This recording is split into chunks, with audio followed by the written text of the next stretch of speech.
Bom, gente, bom dia a todos.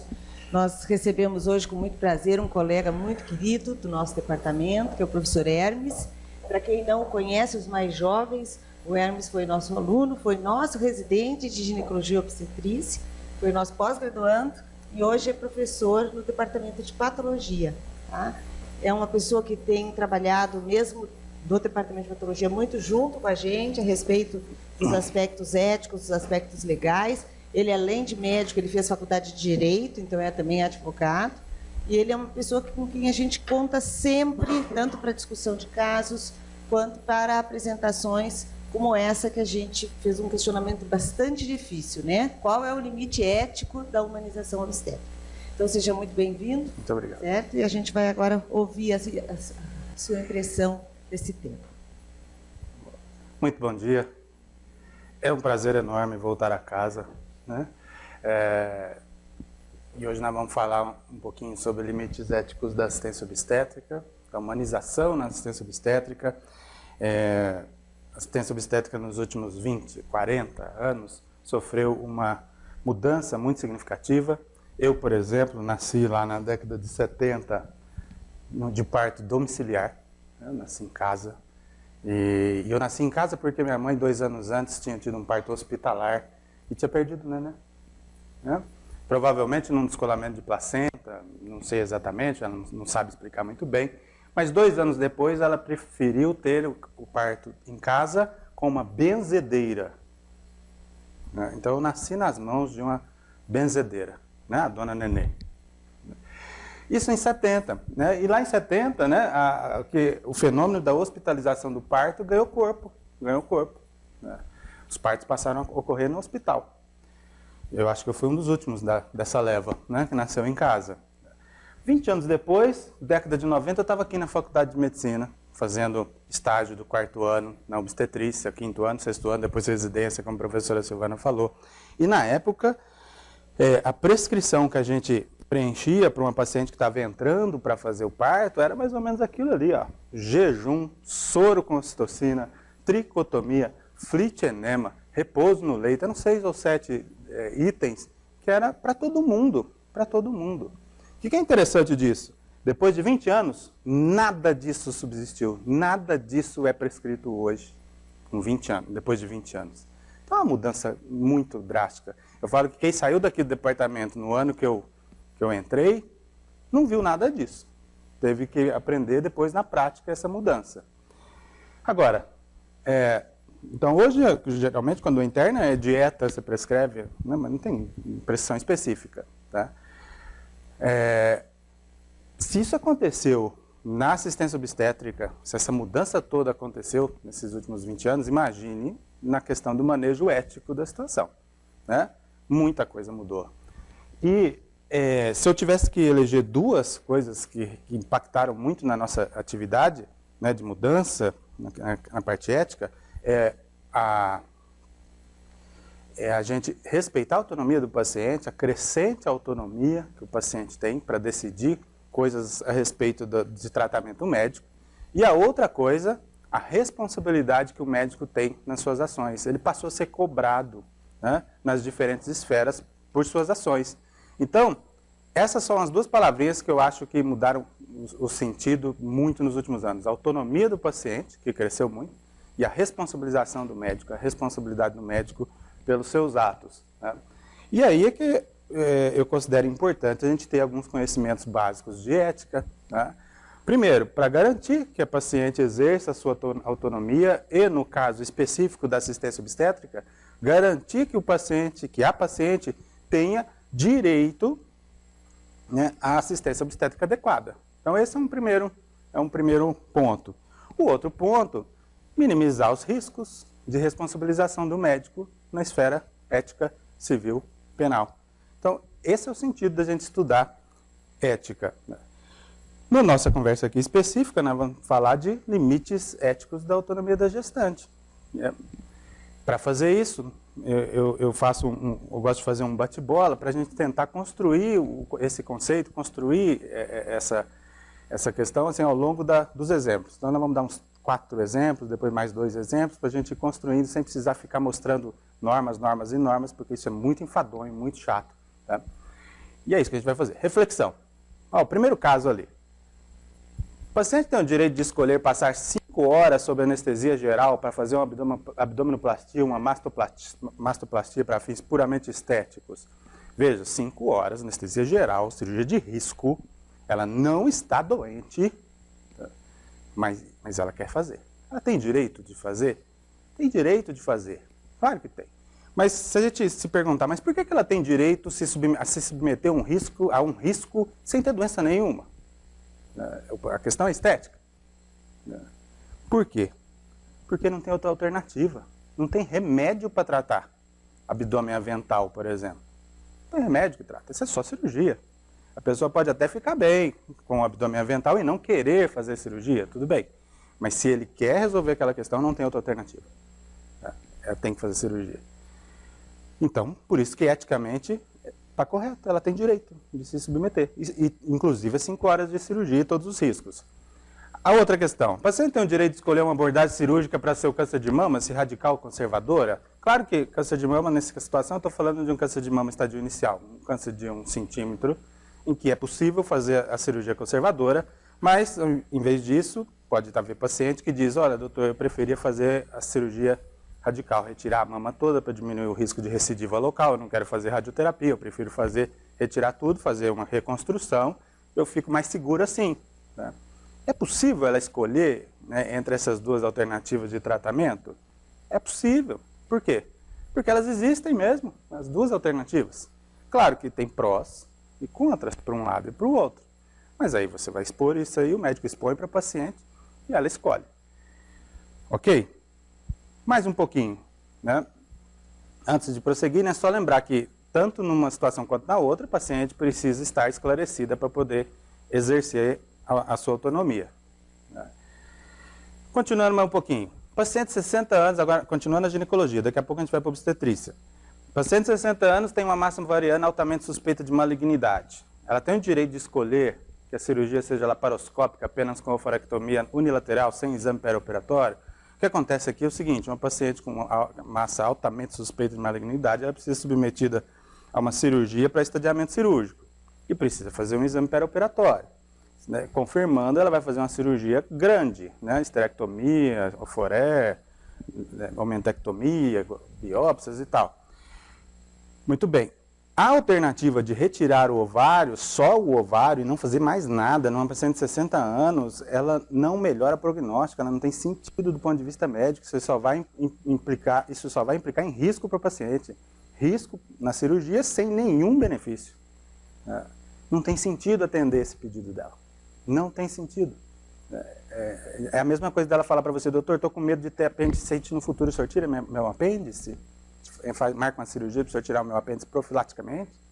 Não tem sentido. O risco da cirurgia é maior do que o risco da apendicite lá na frente. Tá? Então, numa situação como essa, ela acaba não podendo escolher, não essa alternativa de retirar somente o tumor e não fazer mais nada, porque existe uma outra alternativa sabidamente mais adequada e cientificamente reconhecida. Só para fechar a primeira parte, a paciente de 36 anos tem o direito de fazer adenomastectomia bilateral por conta de um câncer de uma tia-avó. Existe adenomastectomia profilática bilateral, mas ela tem critérios para fazer. Né? Tem história familiar, tem pesquisa de genes. Não é assim, eu quero porque eu tenho medo, porque a minha tia-avó teve. Não, isso não é critério para se fazer. Tá? Então, não vai fazer, porque não é cientificamente reconhecido como válido a adenomastectomia profilática irrestritamente, sem nenhum critério. Tá?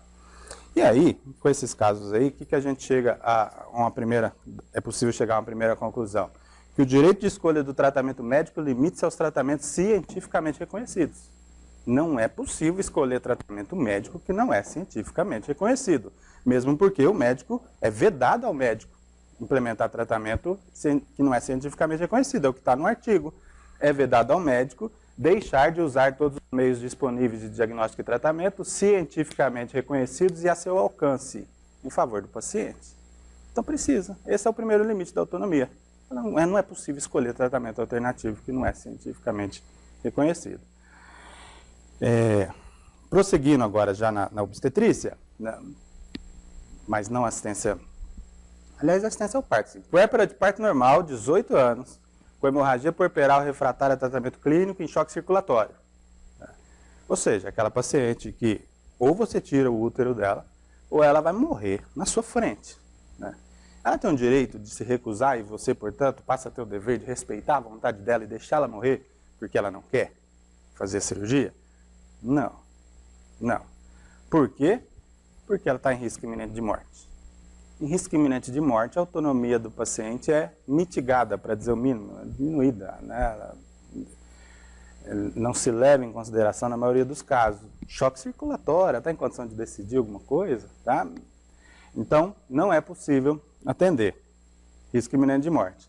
Agora, uma situação que causa um pouco de dúvida, mesmo entre obstetras, quando a gente está falando em congressos grandes, gestante de 23 anos, diabética, insulina dependente, 28 semanas, tem indicação de internação para controle dos níveis glicêmicos. Insulina dependente, pode fazer uma hipoglicemia, o feto pode morrer ali. Tem indicação de internar para fazer. E ela fala assim, não quero internar. Olha, mas seu filho pode morrer. E aí? Não quero mesmo assim, não quero ficar internado. Ela tem o direito de se recusar a ficar internada e falar, não quero. Ou, dito de outro modo, tem meios de eu obrigar a paciente a ficar internada, mesmo contra a vontade dela? A resposta é, não tem meios, não.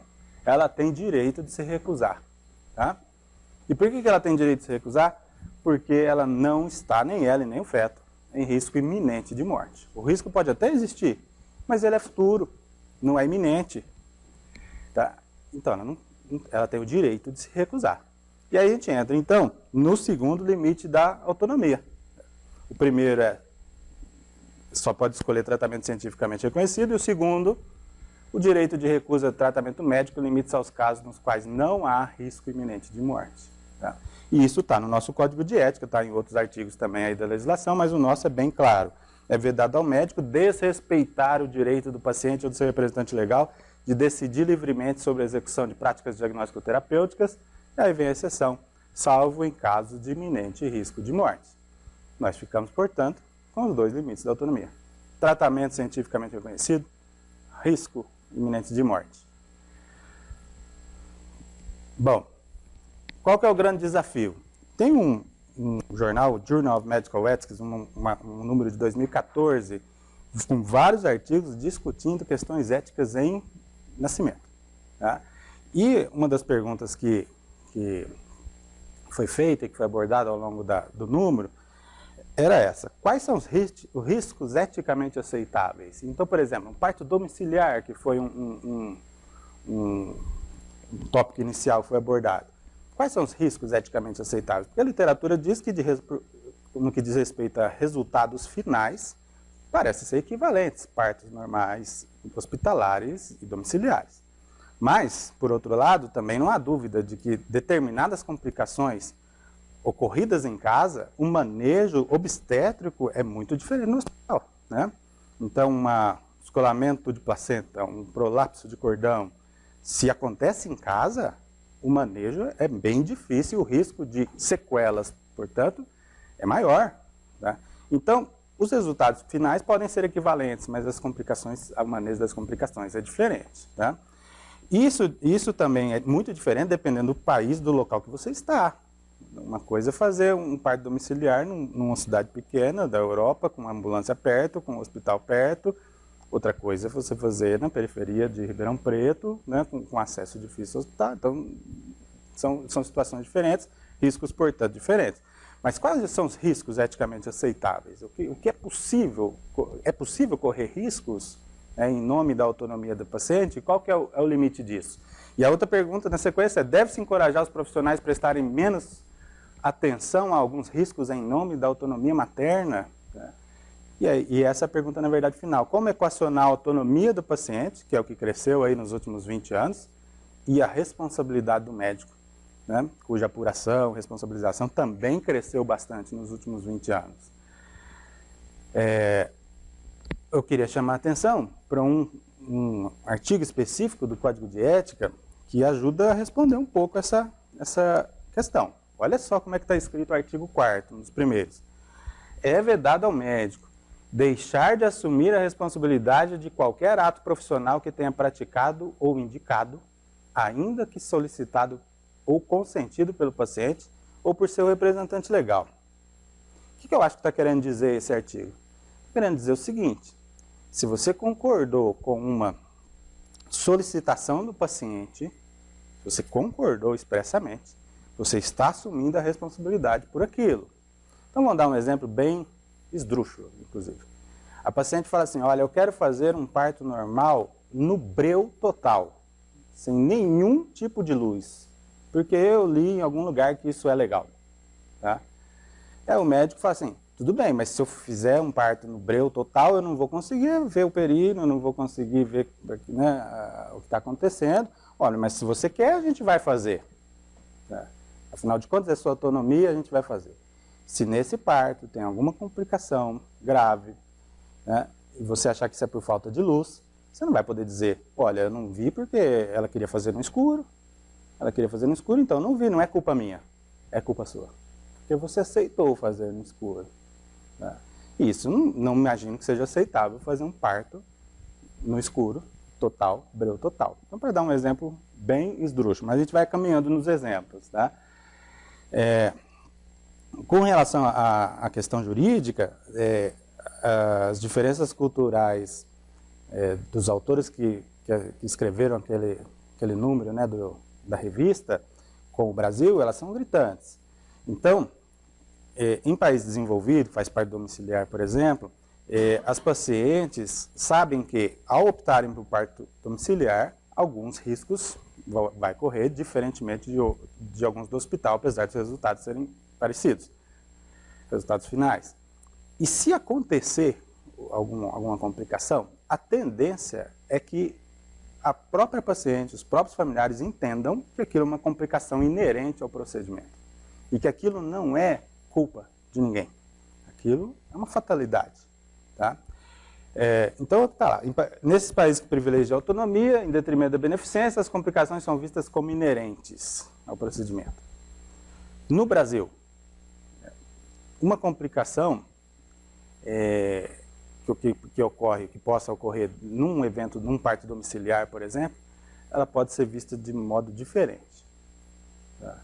Então, uma das coisas que se pode fazer por conta da nossa cultura é o seguinte: olha, complicou, mas se eu soubesse que podia ter complicado, eu não teria feito.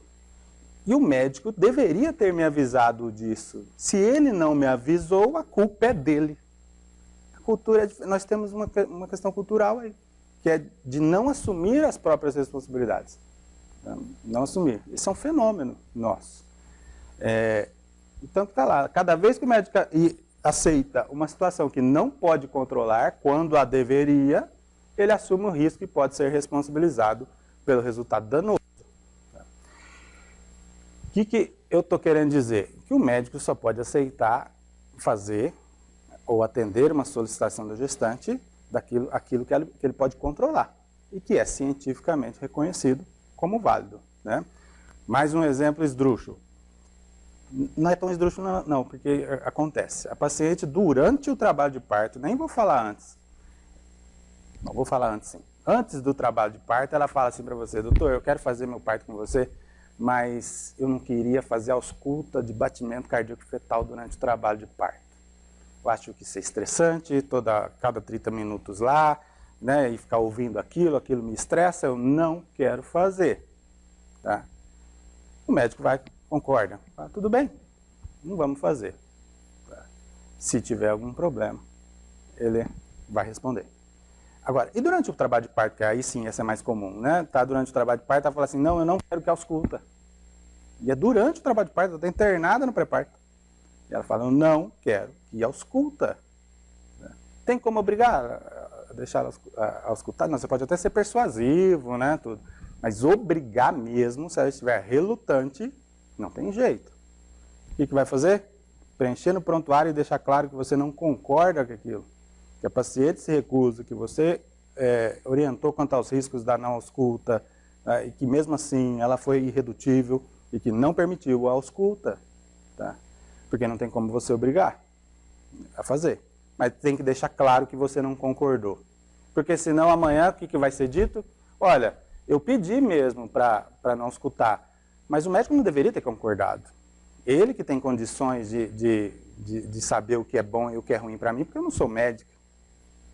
Então o médico tem que decidir. E de fato, nesse caso, é mesmo. Só que aí ele deixa claro no prontuário. Muito bem, e aí algumas questões práticas, né? Que a gente já comentou. Posso atender o pedido da gestante para fazer um parto normal a meia luz? Meia luz é diferente de breu, né? Meia luz pode ser um foco no períneo, um foco onde você precisa ver, e a meia luz. Então, se é possível atender, você pode atender. Não tem problema, dá para fazer. Tá? Eu posso atender o pedido para levar seu aparelho de som para o pré-parto? Depende, às vezes o pré-parto é individual, né? Não está atrapalhando ninguém, o paciente está querendo ouvir música clássica, qual que é o problema? Né? É possível atender. Né? Agora, se você perguntar, é obrigado a atender? Aí depende um pouco do ambiente hospitalar que você está, das regras, se do ponto de vista prático é possível. Né? A gestante quer ter acompanhamento de uma doula, de uma enfermeira obstétrica. É possível atender? Parece que está dentro da boa prática atual. É possível atender.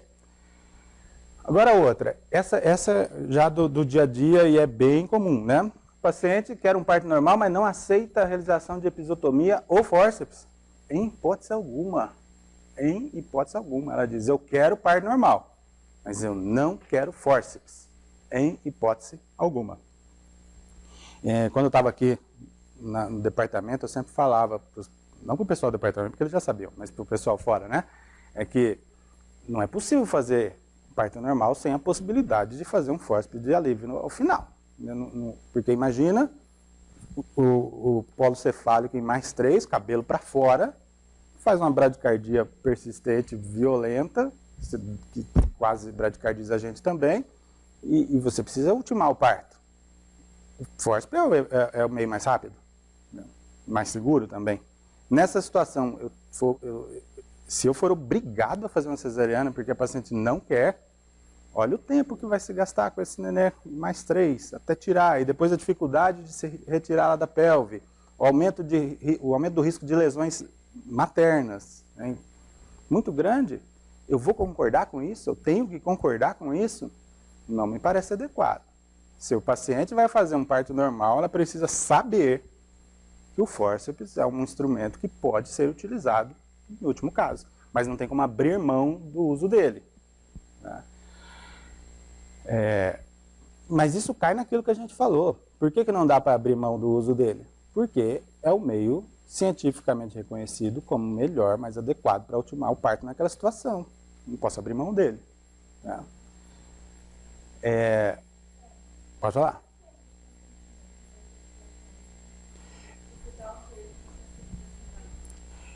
Já vamos comentar dele. A gente já comenta numa tacada só. A outra coisa que está aí de vento em popa é a questão do plano de parto, né? Que é aquele plano que a paciente, juntamente com seu médico, ou pelo menos com a equipe que vai fazer o parto, estabelece quais as medidas que quer, que deseja ou que não deseja que sejam tomadas durante o trabalho de parto e parto. Né? E aí qual que é a tônica geral disso? São os limites disso. Teóricos são aqueles dois que nós falamos. Tudo que ela colocar ali no plano de parto, se for possível atender do ponto de vista científico, ou seja, o que ela pede é cientificamente reconhecido como válido, ou dito de outro modo, não haja contraindicação médica para fazer, tudo bem, dá para ser feito. Tá? Mas uma outra limitação é a questão de acordo com as normas do hospital. E aqui talvez nem seja questão de norma, é questão de estrutura mesmo, adequação. Tá? Então, por exemplo, quando ela diz assim, eu quero que tenha uma equipe de filmagem no meu parto e uma equipe de fotografia. São 3 de filmagem e 3 de fotografia, porque tudo profissional. Nós vamos trazer, inclusive, focos profissionais de luz, né, para fazer uma filmagem profissional. É possível atender isso, sabe? Às vezes, numa sala pequena de parto, talvez não é possível. Né? Ainda tem a questão da Se for um parto cirúrgico cesariano, infecção, talvez, né? Tem que levar em consideração. Então, tem que, né, levar em consideração essas questões. Estrutura física, recursos humanos, que não interfira com as rotinas do hospital. E tem uma outra coisa que às vezes está no plano de parto, mas na verdade já está até previsto em lei que a pessoa tem direito. O exemplo mais claro para a gente é acompanhante. Tá? Então, a paciente tem direito a um acompanhante durante o parto. Durante muito tempo, aqui no departamento, a gente não conseguiu cumprir essa determinação da lei, porque nós tínhamos um pré-parto com 6 pacientes, né? Com 6 pacientes, colocar um acompanhante em cada pré-parto, né, ficaria impossível, na verdade, né, do ponto de vista prático. Mas como é lei, qual tem que ser o caminho, e que também foi o caminho adotado, e tem que ser adotado pelos hospitais, é se adequar, porque a lei não tem como discutir. Está garantido, tem que garantir que ele esteja lá. Parto normal ou cesariana, né? É parto. Tá? Então, essa é a receitinha de bolo do plano de parto. É possível atender tudo que ela quiser, desde que cientificamente reconhecido, normas do hospital, estrutura física, né? E se for garantido por lei, então nem se fala. Ok? E aí a gente já consegue fazer um fechamento para a gente poder discutir questões aqui, né? Então, a ética na humanização obstétrica passa, então, por essas 3 coisas. A escolha de tratamento limita-se aos tratamentos cientificamente reconhecidos. A recusa de tratamento limita-se aos casos nos quais não há risco iminente de morte. E quanto a cuidados não especificamente médicos, né, outras solicitações, né, tem que levar em consideração que o médico não deve aceitar situações que não pode controlar e que possam prejudicar o cuidado prestado. Esse é o caldo, é a receita de bolo, né, e que às vezes só isso aí não é possível. Só com isso não é possível antever todas as situações. Por isso a gente abre para a gente, porque cada um tem aí algumas situações específicas para a gente poder discutir. Ok? Muito obrigado. Tati?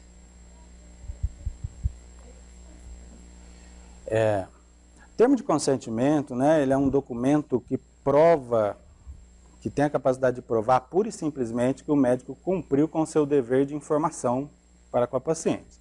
É para isso, né?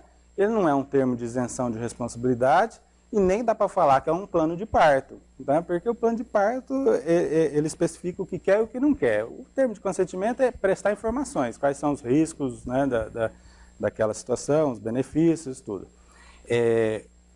De forma ideal, o ideal é que o termo de consentimento seja dado sempre antes de um procedimento, ou seja, sempre antes, de modo eletivo, inclusive. Então, vou fazer uma cesariana eletiva. A situação ideal é que esse termo seja apresentado para ela no dia que combinou a cesariana, e não indo para o centro cirúrgico na véspera, com ela já deitada na maca, assina aqui para mim. Tá? Por quê? Porque o termo, idealmente, ele tem que ser o ato final de um processo de esclarecimento. Então, primeiro eu esclareço, tira todas as dúvidas, ao final, ela assina um termo, só para firmar que entendeu o que está acontecendo. Ele não é um papel, pura e simplesmente, para dar ao final, porque senão pode ser até meio de coação. Olha, a senhora assina aqui, eu não faz nada, tem que assinar. Vira coação, isso não é termo de consentimento. Na obstetrícia, qual que é a limitação que a gente tem? É que muitas vezes a paciente só vai saber a via de parto no dia, né, porque ela entrou para resolver a gestação, independentemente da via, internou para resolver. E lá na hora vai caminhar para parto normal ou cesariana. E aí ela vai assinar que termo? Né? E aí ela já vai assinar esse termo com dores com 3 contrações em 10 minutos, ela vai ficar lendo o termo para assinar. Então talvez na hora do parto não seja o melhor lugar para entregar um termo. Nas nossas maternidades, talvez o ideal seja no Projeto Nascer. Né? Então ela sabe que vai ser submetida à resolução da gestação e pode caminhar para os 2 lados, e é um termo mais genérico. Se já sabe que vai fazer parto cesariana eletiva, é possível dar um termo mais específico de cesariana eletiva, porque já se sabe qual vai ser. Então a situação ideal é no Projeto Nascer, se não for no serviço público, no consultório. Acho que é isso. Mais alguma coisa, gente?